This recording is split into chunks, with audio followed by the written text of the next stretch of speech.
welcome to Blockleaders.io with me, Gillian Gotzo. My guest today is Jax Harrison, the founder and CEO of Innovation for Good and StopChildTraffic.org.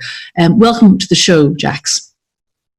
Hi, Gillian. It's nice to see you again. It's brilliant. We've spoken several times, and this is such an important subject. And basically, what I want to talk about to you today is the arc of your career, how you ended up in this and launching these companies 18 months ago.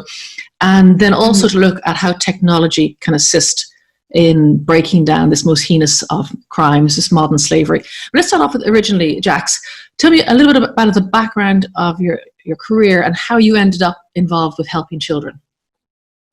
Okay, so basically my career is, I like to sometimes call myself Jax of all trades. So I've had quite a varied career, most of it surrounding the communications industry and PR. So it's ranged from the film industry to having my own consultancy.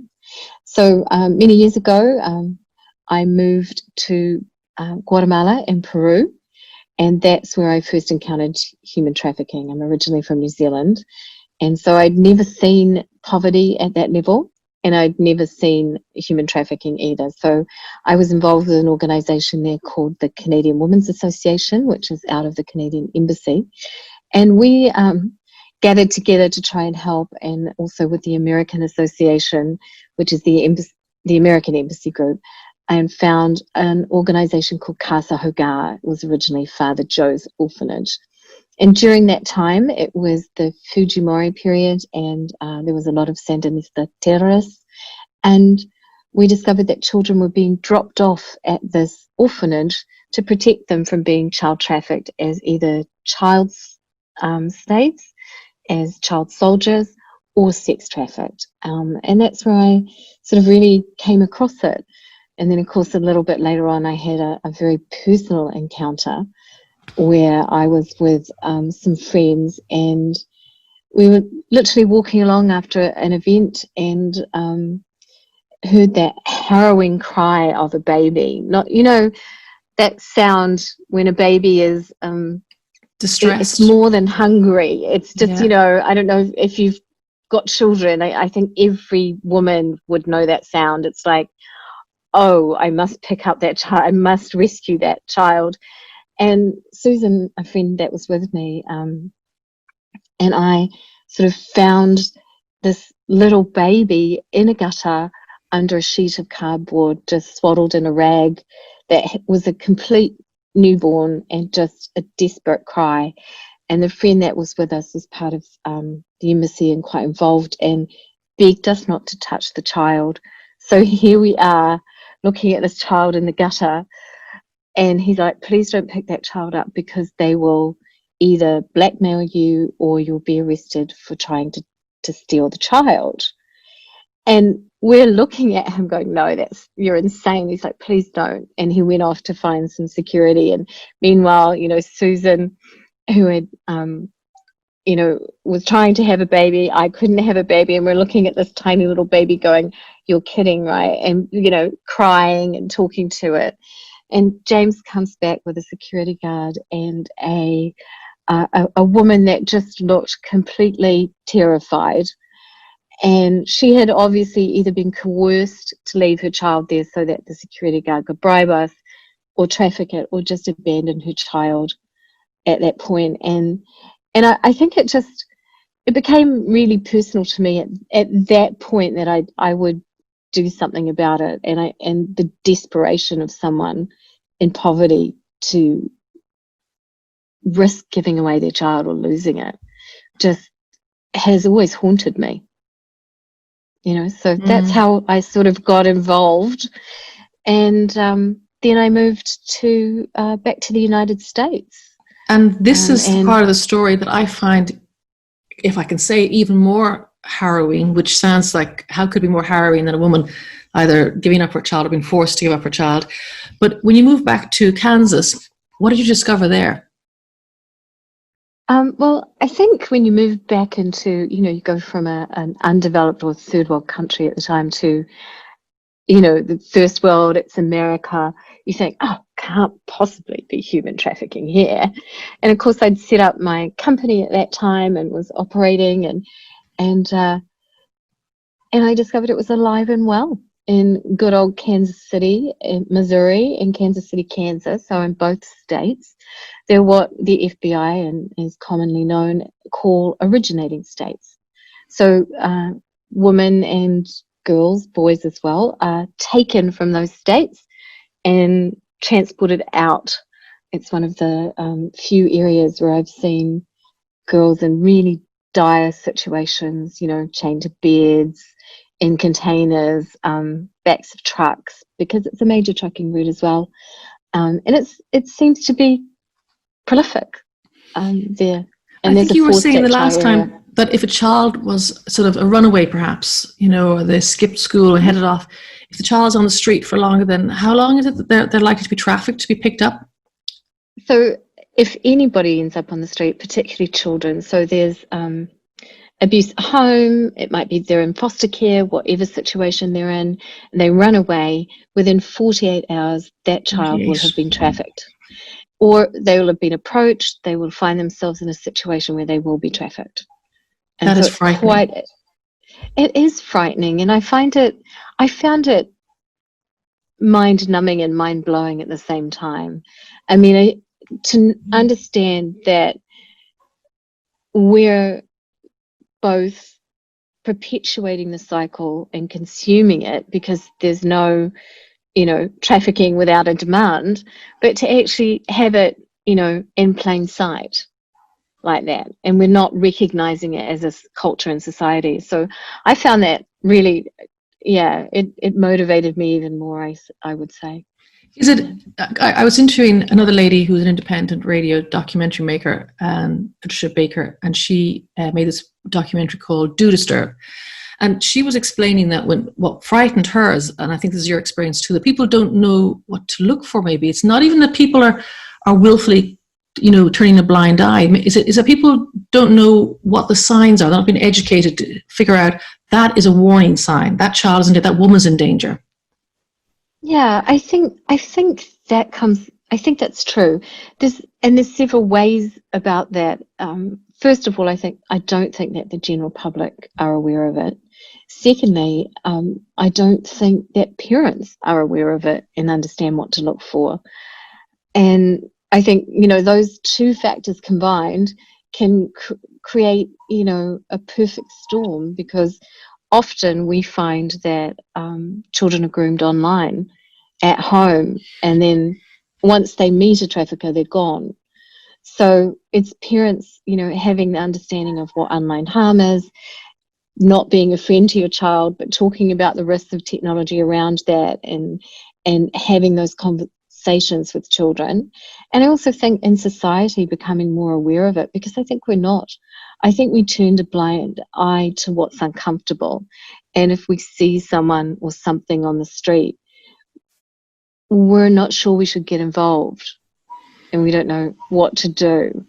And there's some great tip lines in both the UK and in the United States that you can use and report it. You can report it to your local police, you know, but people don't know what to look for. They don't know that, for example, there was a great case in the States where the supermarket employees had been trained on what to look for. So if you see a child coming in, they don't speak, they look down, they're wearing a backpack, they look disheveled, they're with an adult, but they have no eye contact. And so in the States, they had these two kids come in. One day they bought simple things like Coke and some chocolate or something, but they would not make eye contact, and they wouldn't speak, and they just seemed lost and uncomfortable. And that was a real indicator, and is a real indicator, because the adult that was with them wouldn't allow them to speak or make eye contact. And on the second day when they came back in, they had been reported and arrested, and the children were rescued. So just simple things and simple ways that we can change that in society by getting some education out there. Because when I was speaking to the other documentary maker, she was saying there's a charity here in Ireland that works with hotels, and it said that it might not be just one thing. They were saying perhaps the car attendant in the car park will notice that perhaps the child doesn't really want to get out of the car. Maybe there's some reluctance there, is there fear? The check-in at the reception, they might notice that the child doesn't have any luggage. Right. might not look like the parent. I mean, there's all these just little things that go, that's a bit strange. Or they might be asking for lots of fresh towels in the room or something like that. Things you're going to go. And then this charity trains hotels, so all the staff together say, yeah, my gut, there's something wrong there. And at the end of the day, what if they get it wrong? That's fine.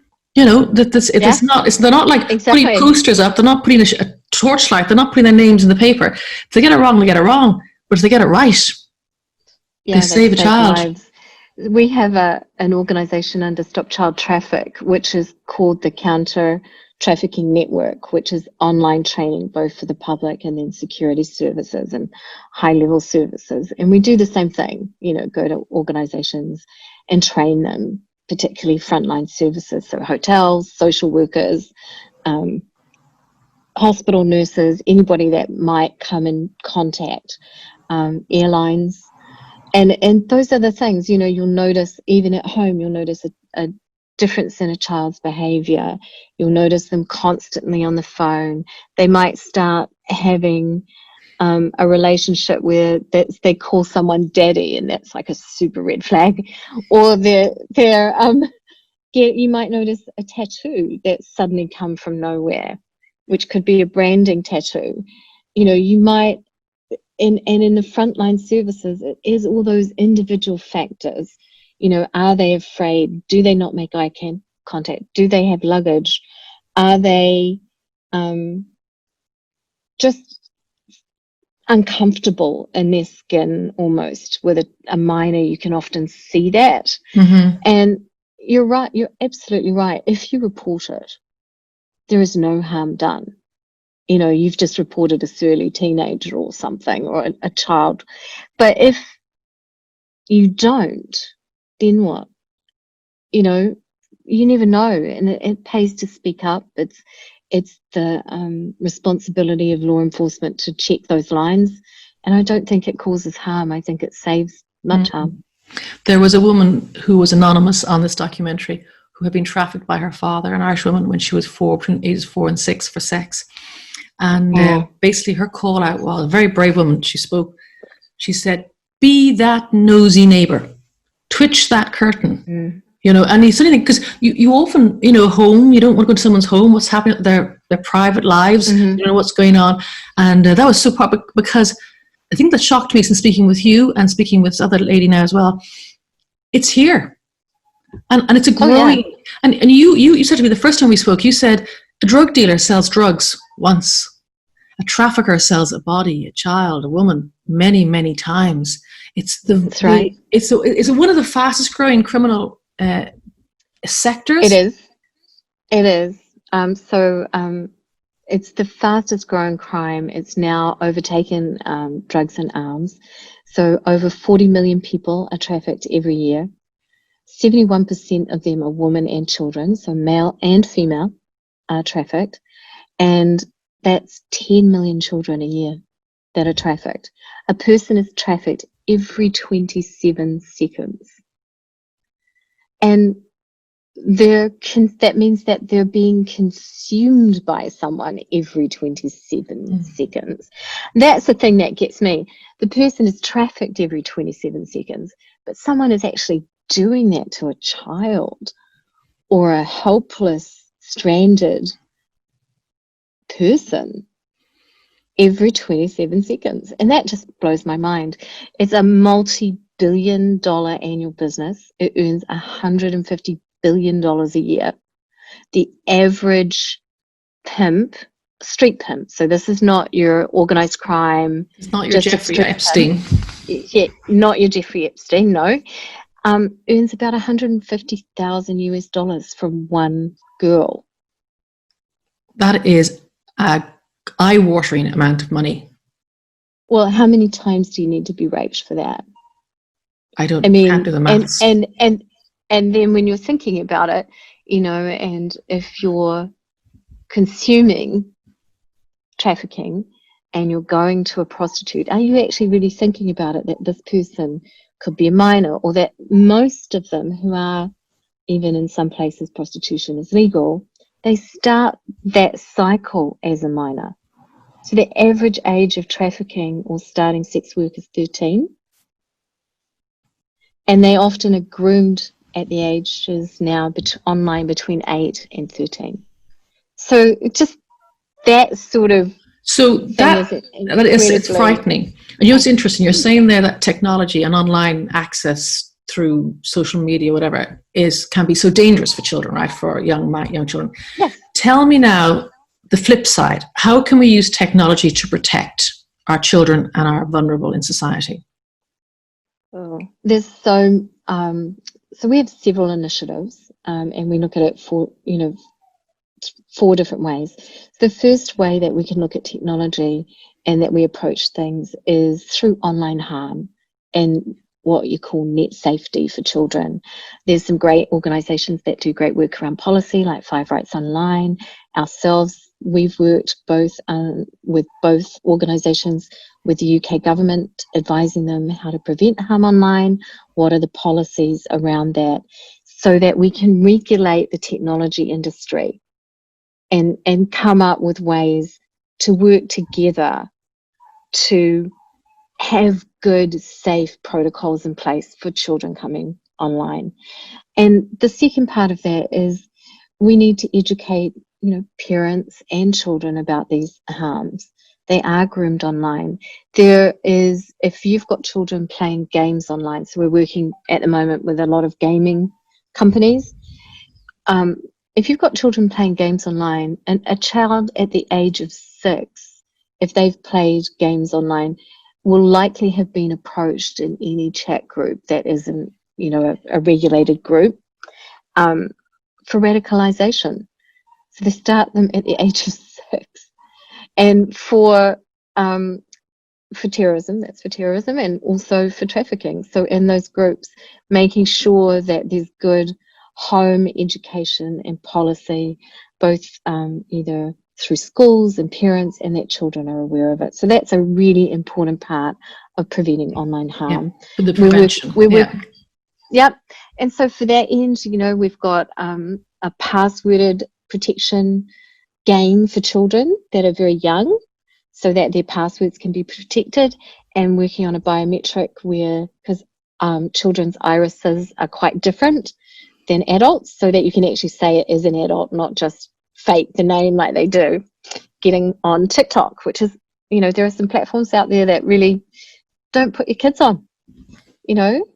Some of them are doing some things about it and some of them aren't. So I'd be careful. And just, if you've got children, I'm just going to say, have what we call a Technology Tuesday, where you just once a month, everybody switches phones.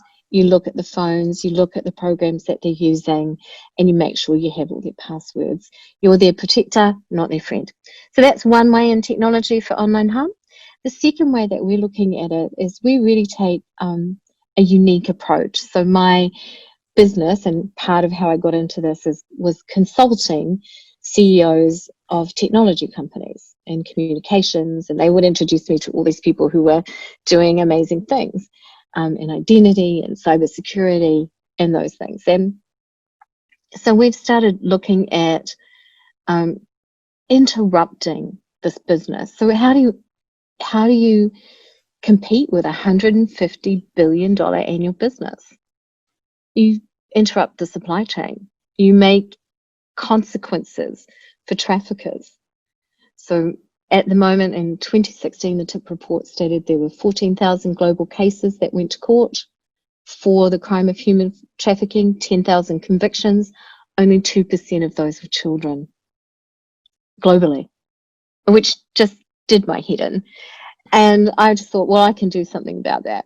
So what we look at specifically in the technology spaces that we have is using AI, blockchain, identity, guardianship around identity, and cybersecurity to protect and also look at fighting that crime. So we want to stop you ever having to rescue a child. We want you to not have to know and recognize the signs of trafficking, because we want to eliminate it. It's a big goal, but technology can make that possible, and we can really make a difference. So some of the technology we have is the same technology that tracks terrorists. And we are using it and building it so that we can do that as well as map the locations of consumers and traffickers in real time. And that's kind of our one goal with that. The other technology that we're looking at is financial technology, actually, because there are 1.7 billion people in the world without a bank account and 1 billion people in the world without identity. There are 65 million people, women and children, displaced every year, right? So, and they would tend not to have identity or bank accounts. That's right. Yeah, and that makes them vulnerable. It does make them vulnerable. But with blockchain and a good identity wallet that uses decentralized identity, which is self-sovereign in the hand of the individual, attached to a digital credit card that we're distributing. We're launching that in August, actually.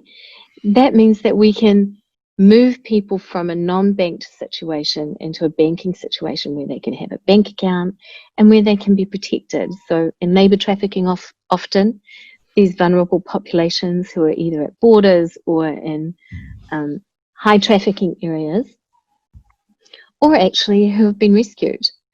You know, if you're rescued, a girl who's rescued in the United States might be re-trafficked 22 times before she comes out. 71% of people who are trafficked will never be rescued. And why is that? Because they don't have the supports, or how do they fall? That's right. They don't have the support and they don't have a financial means. And you were also describing earlier that how the legal system is kind of weird too as well, because maybe you've got a child, you were saying earlier, explain that how a child is sort of brought in and then they go to jail, and the person who trafficked them or who made them carry the gun or do the crime, they get off. And even when they are prosecuted, it's for a much lesser crime than trafficking. Sure. So I explained that very badly. Maybe you might explain it a bit better. Okay, so we're hopping from financial inclusion. So financial inclusion, before we get on to that, financial inclusion is really what we call, the United Nations calls the shadow pandemic, which is the violence against women and children. One of the major push-pull factors for people to sell their children or leave their children or to be trafficked in labor trafficking or sex trafficking is poverty. So what we want to do is use technology to interrupt that, right? So that's just sort of wanted to close that loop. Thank you. Why, I was jumping. That's right. Why it's important that we use fintech and work on those blockchain protocols for that, to help them get out of those cycles. But it's the same thing if you've rescued someone, right, and they've come out and they've been rescued. Oftentimes their lives are worse off than when they were being trafficked. So when they were being trafficked, they had a place to stay, they had food, and sometimes they were given money and sometimes they weren't.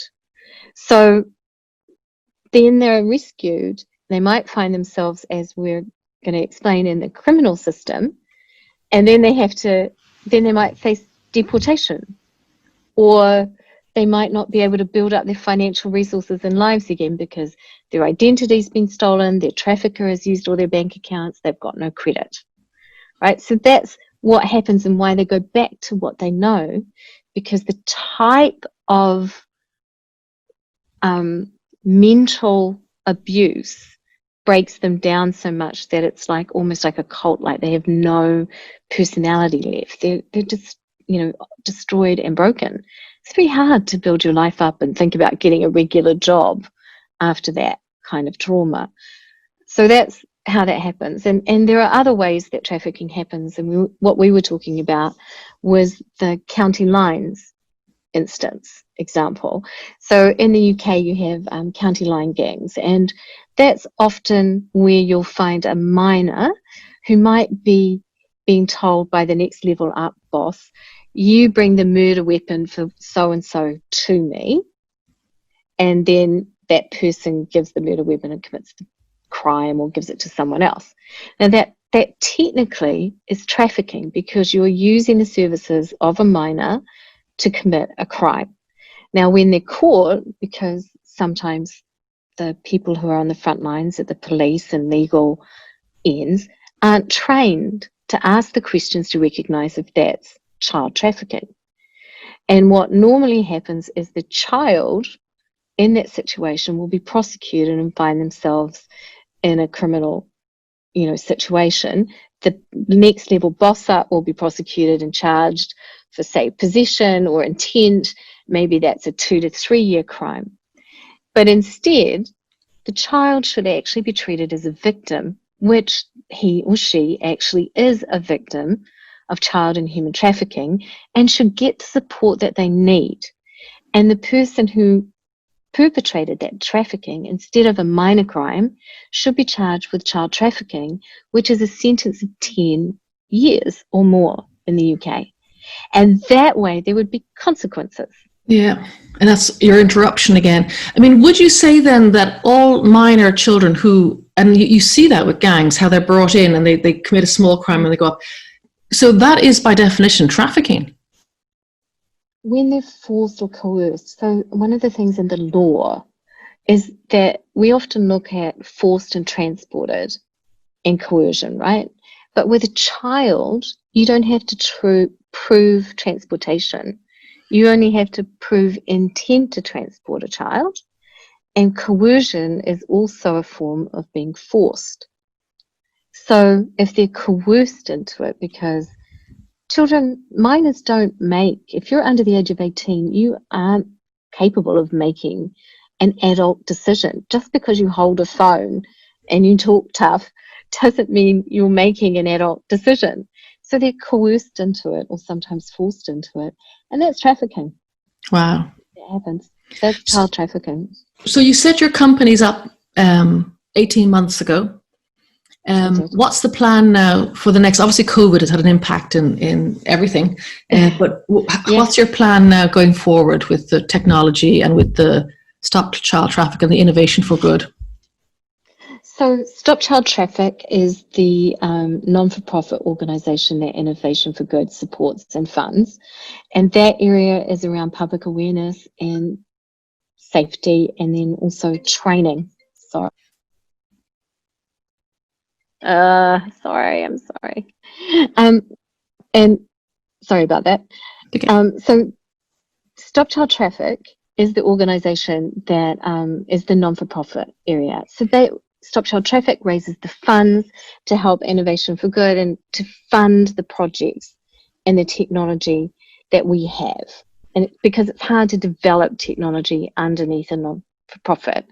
And then we give 20% back to that and then support the training programs, the public awareness programs, and license that technology out to NGOs at cost or free. So that's the goal of Stop Child Traffic. And then at Innovation for Good, like I said, we're currently working on AI projects where we're using data to collate and map, and it's the same kind of process that you use to find terrorists. So, and then do a real-time mapping program and solution of that. We're working on the fintech solutions around interrupting the chain of poverty so we can create financial inclusion. And if you'd like to have a look at something that is around that, that's the Liechtenstein report. So we're under group 3, 4, and 5 of that. We align with the United Nations development goals, sustainable development goals. For that, we're working on identity for children and guardianship with another partner. So part of what Innovation for Good does and Stop Child Traffic does is we bring together coalitions and collaborative partnerships. So we discover technology that can interrupt the chain of trafficking, we develop that technology, or we deploy it. So that includes trying to get funds for them to get some of this like amazing cutting edge technology off the ground. It includes deploying it to the right people, and that's, government and state agencies or law enforcement and that sort of thing. We're looking at a biometric, gaming, and how we can create good digital identity for minors and good digital guardianship. So we're busy. It is. And COVID has actually made it busier, unfortunately, because the statistics of pornography have gone up, and harm against children. So, and it will continue to increase violence. So, unemployment of men in society, 1% increase in unemployment of men, increases harm to children at 22%.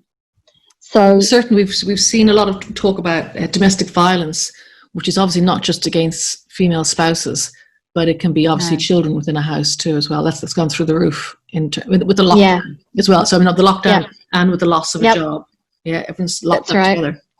Scary and stuff. we also we do have a domestic violence abuse technology program with our friend Bridget that we're working on. So, I mean, there's lots of that. COVID has interrupted our fundraising chain, to be frank, and I think it has for most companies and organizations in the world. And that's sort of the thing that we're going to have to pivot. I can't do my fundraiser at Dianne Feinstein's fundraising house in San Francisco, and I can't do what I was going to do in Napa Valley or wherever. So it's just looking different. Yeah. Wow. Well, I wish you every success going forward, Jaxs. And as always, it's been fascinating talking with you. Thank you so much indeed. Well, thank you. I hope it helps, and please, reach out, or if your audience wants to reach out, please have them reach out to me. Okay, so fantastic. LinkedIn is probably the best place to find you, isn't it? It is. Yeah, and on Jaxs Harrison. Brilliant. Thank you so much indeed.